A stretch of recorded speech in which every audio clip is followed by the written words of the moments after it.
আসসালামু আলাইকুম সুপ্রিয় দর্শক। মহার্ঘ ভাতা নিঃসন্দেহে সমস্যা সৃষ্টি করবে বলছে মির্জা ফখরুল। তো মির্জা ফখরুল মহার্ঘ ভাতার বিপক্ষে বিএনপির পক্ষ থেকে কি বলল, চলুন আজকের ভিডিওতে আমরা জেনে নেই। তো এর আগে আমরা কিন্তু দেখেছি মহার্ঘ ভাতা নিয়ে ইউনূস সরকার ২ টা বৈঠক করেছে এবং চূড়ান্ত বৈঠক কিন্তু খুব শীঘ্রই হতে যাচ্ছে এবং সরকারি চাকরিজীবীদের কিন্তু মহার্ঘ ভাতা দেওয়া হবে, সেই সিদ্ধান্ত অনেকটা এগিয়ে গেছে। এরই মধ্যে বিভিন্ন অর্থনীতিবিদ এবং রাজনৈতিকবিদরা কিন্তু মহার্ঘ ভাতার বিপক্ষে বিভিন্ন স্টেটমেন্ট দিচ্ছে। তো আজকের ভিডিওতে বিএনপির পক্ষ থেকে মির্জা ফখরুল কি বললেন আমরা জানার চেষ্টা করব। তো ভিডিওটি শুরু করার আগে অবশ্যই এই ভিডিওটিতে একটি লাইক দিয়ে দিবেন এবং অবশ্যই চ্যানেলটি সাবস্ক্রাইব করে নেবেন। তো দর্শক দেখতে পাচ্ছেন যে মহার্ঘ ভাতা নিঃসন্দেহে সমস্যা সৃষ্টি করবে, এই শিরোনামে একটি প্রতিবেদন রিলিজ হয়েছে, যেখানে আমরা দেখতে পাচ্ছি মহার্ঘ ভাতা তো মূল্যস্ফীতি বাড়াবে, কিন্তু সাধারণ মানুষ, তাদের তো কোনো আয় বাড়ছে না। তো চলমান পরিস্থিতিতে সরকারি কর্মকর্তা কর্মচারীদের মহার্ঘ ভাতা দিলে তা নিঃসন্দেহে সমস্যা সৃষ্টি করবে বলে মন্তব্য করেছেন বিএনপি মহাসচিব মির্জা ফখরুল ইসলাম আলমগীর। শনিবার সকালে ঢাকায় এক সংবাদ সম্মেলনে তিনি বলেন, আমরা মনে করি সরকার যেহেতু অন্তর্বর্তীকালীন সরকার, এখানে এই ধরনের পদক্ষেপগুলো নিঃসন্দেহে কিছুটা সমস্যা তৈরি করবে।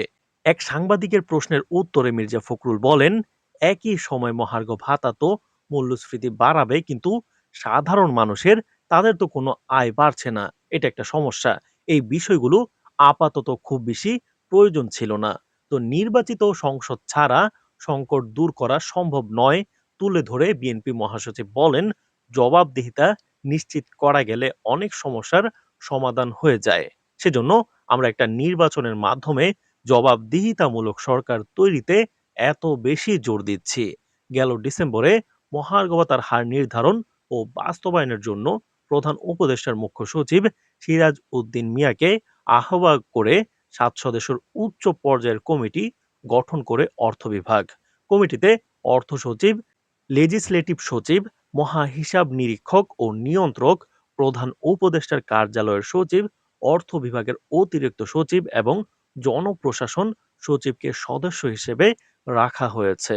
তো ১৫ই ডিসেম্বর জনপ্রশাসন মন্ত্রণালয়ের সিনিয়র সচিব মোহাম্মদ মুখলেসুর রহমান তার দপ্তরে সাংবাদিকদের বলেছিলেন, মহার্ঘ ভাতা দেওয়া হবে বলেই কমিটি করা হয়েছে।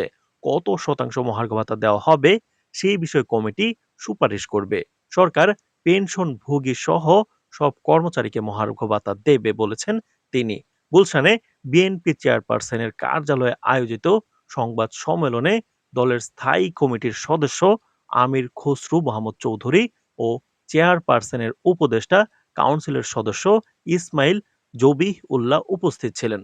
তো আজকের প্রতিবেদনের পরে আপনার কি মনে হচ্ছে? আপনি কি মির্জা ফখরুলের কথাকে সমর্থন করছেন? আপনি কি মনে করেন যে মহার্ঘ ভাতা আসলেই সমস্যার সৃষ্টি করবে? নাকি মহার্ঘ ভাতা হতে পারে আমাদের বর্তমান সরকারি চাকরিজীবীদের জন্য একটা ভালো মাধ্যম, বা সংসার ভালোভাবে চালানোর জন্য একটা ভালো উপায়? কারণ আমরা জানি যে ২০১৫ সালের পরে কিন্তু, বা বলতে গেলে ১৩ র পরে কিন্তু সেভাবে বেতন কিন্তু বাড়েনি।